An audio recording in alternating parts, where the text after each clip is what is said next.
हमारे Indian movies में हम अक्सर सुनते हैं कि मौसम पे बहुत गाने बने हुए हैं, अलग अलग मौसम के अनुसार बहुत सारे गाने बने हुए हैं। और आज मैं बात भी करने वाली हूँ, आयुर्वेद में भी मौसम को बहुत तवज्जो दी है कि किस तरह से हर मौसम में हमारा आहार विहार कैसा होना चाहिए, हमारी डाइट कैसी होनी चाहिए, हमारा रूटीन कैसा होना चाहिए।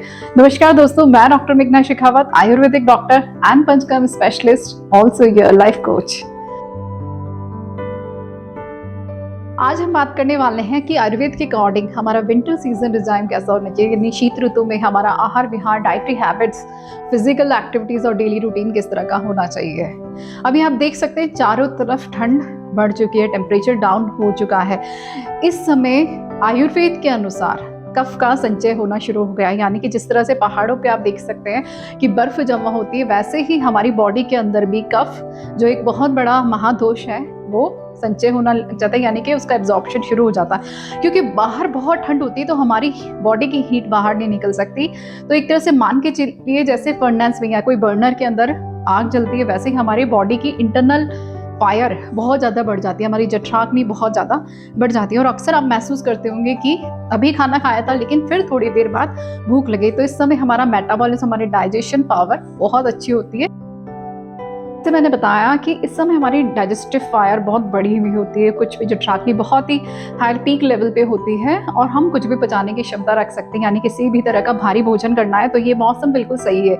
उड़द की दाल या फिर तिल का सेवन आप यहाँ पे कर सकते हैं, गुड़ का सेवन कर सकते हैं, भारी जितने भी हमारे फेवरेट फूड्स होते हैं वो खा सकते हैं, लेकिन फिर भी हमें एक लिमिटेशन में इसे खाना चाहिए ताकि आगे आने वाले समय में इसके साइड इफेक्ट्स न हो। साथ ही हमें ध्यान रखना चाहिए कि हमारी बॉडी की प्रकृति कैसी है, वातज पित्तज कफज किस तरह की है, उसके बारे में हम नेक्स्ट वीडियो में बात करने वाले हैं। तो वो ध्यान रखते हुए एक मात्रा अनुसार ही भोजन करना चाहिए।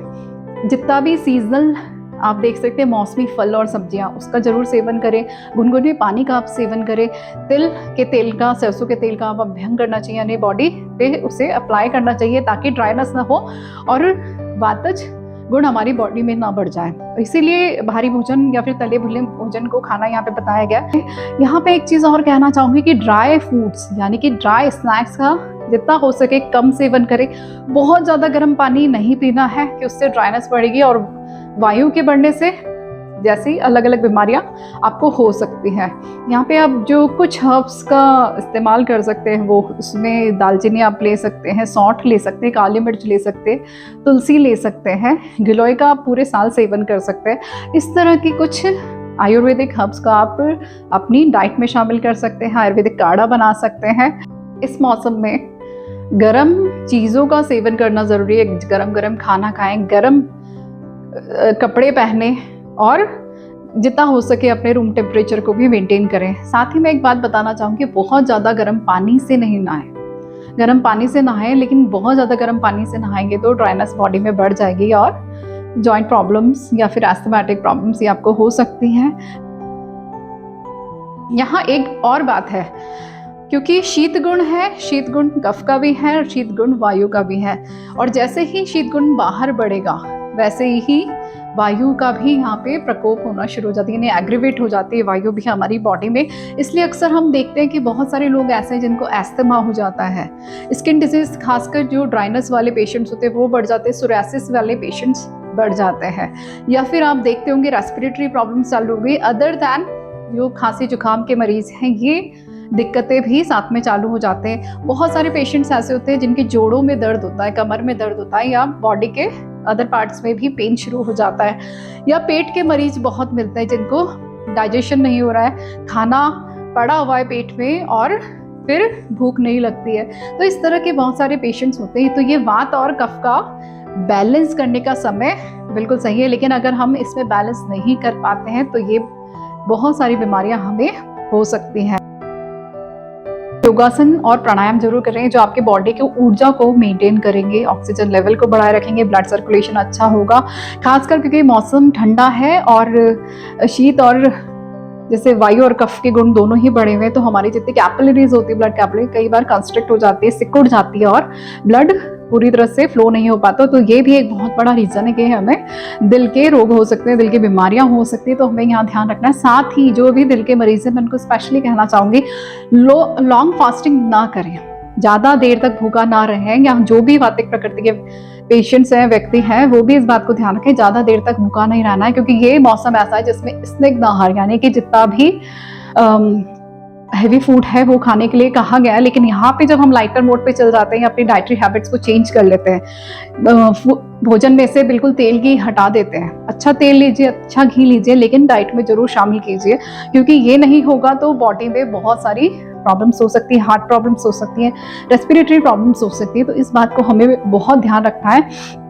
जो ज़्यादा एक्सरसाइज करते हैं और अगर वो वातिक प्रकृति के हैं तो भी वायु बढ़ जाती है, उनके सीधे हार्ट पे असर करती है। तो ठंड का मौसम है, तो ऋतु के अनुसार आप चलेंगे तो नो डाउट आपकी हेल्थ, जो हम सभी का प्राइम गोल रहती है, वो मेंटेन भी रहेगी, स्वस्थ भी रहेंगे, खुश भी रहेंगे और लंबा जीवन भी हम जी पाएंगे।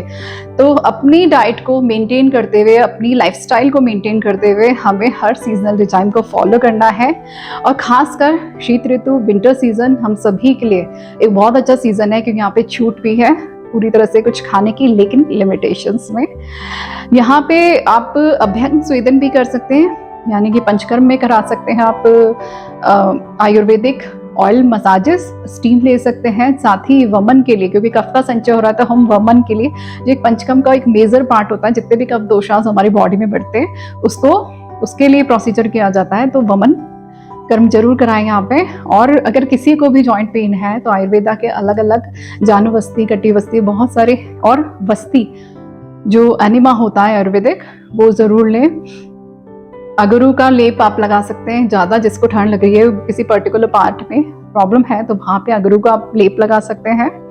और कुछ नॉर्मल सीजनल बीमारियों के लिए सीतोपलादी चूर्ण, रासनदी क्वाथ, इस तरह की आप कुछ बेसिक क्वाथ अपने काढ़े आप अपने जीवन में शामिल कर सकते हैं, पाउडर शामिल कर सकते हैं और इसे डेली रूटीन में ले सकते हैं। हरिद्राखंड जो एक बहुत बढ़िया स्किन डिसऑर्डर के लिए मेडिसिनल पाउडर है, वो आप डेली यूज में ले सकते हैं। तो इस तरह की छोटी छोटी चीज़ें, छोटे छोटे चेंजेस ला के आप अपना सीजनल रिजाइम फॉलो कर सकते हैं, बहुत हेल्दी तरीके से, जिसमें आप ज़्यादा बीमार नहीं पड़ेंगे और बिल्कुल बीमार नहीं पड़ेंगे।